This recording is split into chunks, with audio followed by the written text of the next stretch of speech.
Assalamualaikum warahmatullahi wabarakatuh, teman-teman. Ada seorang habaib yang sedang viral memakai tato gambar tengkorak, sedang memakai tato di lengan di badannya. Kita lihat dulu habib siapa ini, teman-teman, ya. Oke. Ini Habib Hani kalau nggak salah, guys, ya.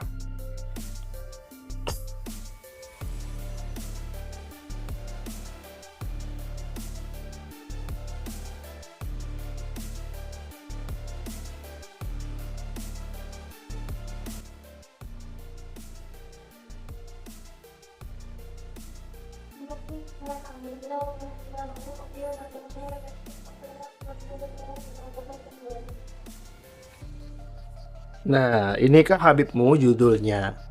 Kalau beliau memang benar-benar seorang habaib, ya teman-teman, beliau nggak bakalan mau pakai tato. Tergantung. Kalau kalian ingin mengikuti Habib yang pakai tato, ya silakan, itu hak kalian. Tapi kalau gua sih nggak, teman-teman. Habib-habib seperti ini, tapi jelas jarang sih beliau ini ceramah jarang, kawan-kawan. Dia mau pakai tato, dia mau pakai narkoba, itu adalah hak dia, kawan-kawan semua. Kita tidak boleh menjadikan beliau panutan kalau beliau melakukan sebuah kesalahan, melakukan hal-hal yang haram, yang diharamkan oleh Allah Subhanahu wa taala. Apalagi memakai tato, teman-teman, seperti yang dilakukan oleh Habib Hani ini. Habib Hani atau siapa ya? Asegap kalau nggak salah sih marganya, teman-teman. Jelas ya, kita jangan ikuti, teman-teman, karena sudah sesat seperti ini, karena sudah pakai tato. Masa mencontohkan jemaah untuk pakai tato? Jangan dong, ya. Beliau pakai tato belum tentu beliau mengatakan ikuti saya. Kalau saya pakai tato ikuti saya, belum tentu, teman-teman semua, ya. Jangan kalian salah paham. Nggak semua habaib yang kalian lihat yang memakai tato itu menyuruh menyuruh kalian juga harus pakai tato. Enggak, ya seperti itu. Kita lanjut video selanjutnya, teman-teman.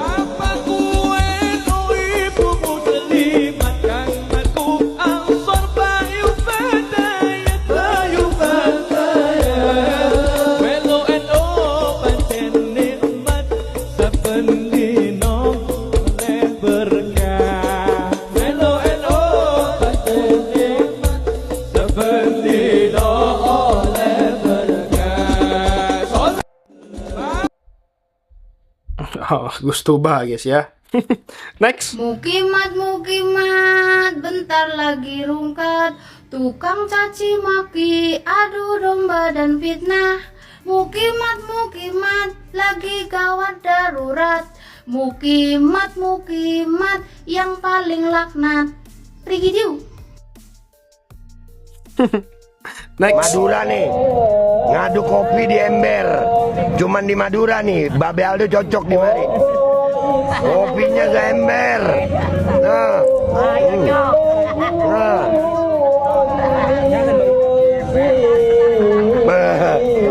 Ini nggak ada lain nih, ngadu kopi pakai ember.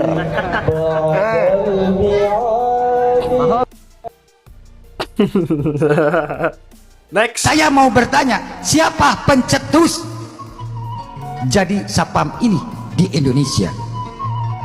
Ya, dengarin saudara-saudaraku sebangsa dan setanah air. Mohon maaf yang sebesar-besar. Bukan saya membuka, sejarah itu pasti ada dan jelas. Waktu zamannya Gubernur Yogi Memer yang diadakan seluruh Bandung, disebut Bandung berhibar, Bandung bersih, karena disitulah ngumpul para teman-teman saya, anak-anak Cikaso, anak-anak Cileunyi. Dulu Cileunyi itu ada terminalnya, ya, dengarkan. Nah, di situ dikumpullah di Cicahem, di Cicahem dikumpul di Kebon Kelapa, di Kebon Kelapa dikumpul di Kota Bandung, di Kota Bandung dikumpul lagi disebut Cikutra. Ini orang-orang khusus loh, orang-orang nongkrong di jalan lah, ya. Jadi saya bilang kepada Pak Yogi, kalau Bandung ini pengen kumpul terjaga dan dijaga, coba tiap ini pasar maupun toko ada penjaganya. Lama-lama ditanggapi. Tahun berapa adanya? Dulu seragamnya putih abu-abu, ya. Dan saya juga dididik, itu harus ada anggota dan surat. Itu dididiknya di mana? di polisi, di polsek. Di mana? Di Batu Nunggal, dekat Jalan Jakarta. Mungkin kalau orang Bandung, ya orang Jalan Jakarta, semua yang kota Bandung atau Jawa Barat khususnya, mungkin tahu wajah saya. Ya. Kenapa kok bisa begitu? Mungkin anak-anak Cekaso, anak-anaknya dulu disebut Panyawang itu sawah. Ya. Ya. Kalau kita masuk Sapam itu dididik, terdidik, dijaga dan terjaga. Itu ada surat. Suratnya itu 3. Nggak sembarangan kita masuk.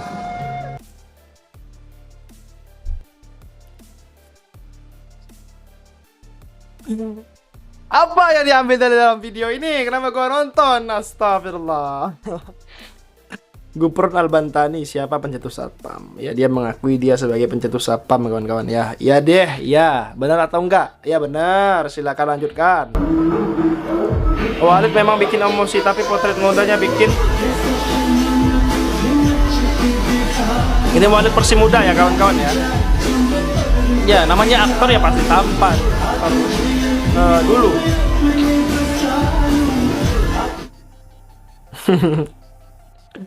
Aduh, next. Semua orang mufti sedunia kalau menfatwakan, saya tetap menolak. Ini jadi pertanyaan, apakah Rois Am PBNU mengerti definisi ilmu? Sekarang ilmu nasab itu ontologinya apa? Epistemologinya bagaimana? Dan aksiologinya apa? Manfaat ilmu nasab itu buat dunia Islam nggak ada sebenarnya. Ada yang bilang bahwa ilmu Siapakah nasab ini? itu bukan ilmu. Alasannya karena tidak diuji eksperimen, tidak memakai mikroskop, dan tidak diukur statistik. Serius. Padahal ilmu nasab itu justru menggunakan sistem verifikasi paling ketat yang pernah dikenal manusia, yaitu sanad. Sanad ini kawan-kawan yang melahirkan ilmu hadis, fikih, bahkan sejarah Islam. Kalau nasab bukan ilmu, maka seluruh hadis juga bukan. Maka fikih pun juga bukan. Maka ya semuanya ikut runtuh. Saya penasaran apakah kita mau seperti itu. Ilmu itu kan sintesis dari objek, metode, sekaligus fungsi. Ilmu nasab punya objek jelas, garis keturunan, punya metode, sanad dan jarwa takdil, dan punya fungsi hukum yaitu waris, perwalian, dan identitas umat lengkap. Mereka bilang tidak universal, tapi sejarah, filsafat, linguistik, semuanya itu diakui sebagai ilmu meski tidak diuji di laboratorium. Kenapa standarnya jadi berubah kalau menyangkut nasab dalam tradisi Islam? Kalau benar ilmu nasab itu hanya mitos, berarti kita menuduh seluruh ulama Yaman, Iran, Maroko, Irak, sampai Nusantara itu berkonspirasi selama 14 abad tanpa cacat. Saya kira ini tidak masuk akal. Ini bukan soal sains, ini soal bias. Menolak ilmu nasab itu bukan karena kurang ilmiah, tapi karena Anda sudah kehilangan akar.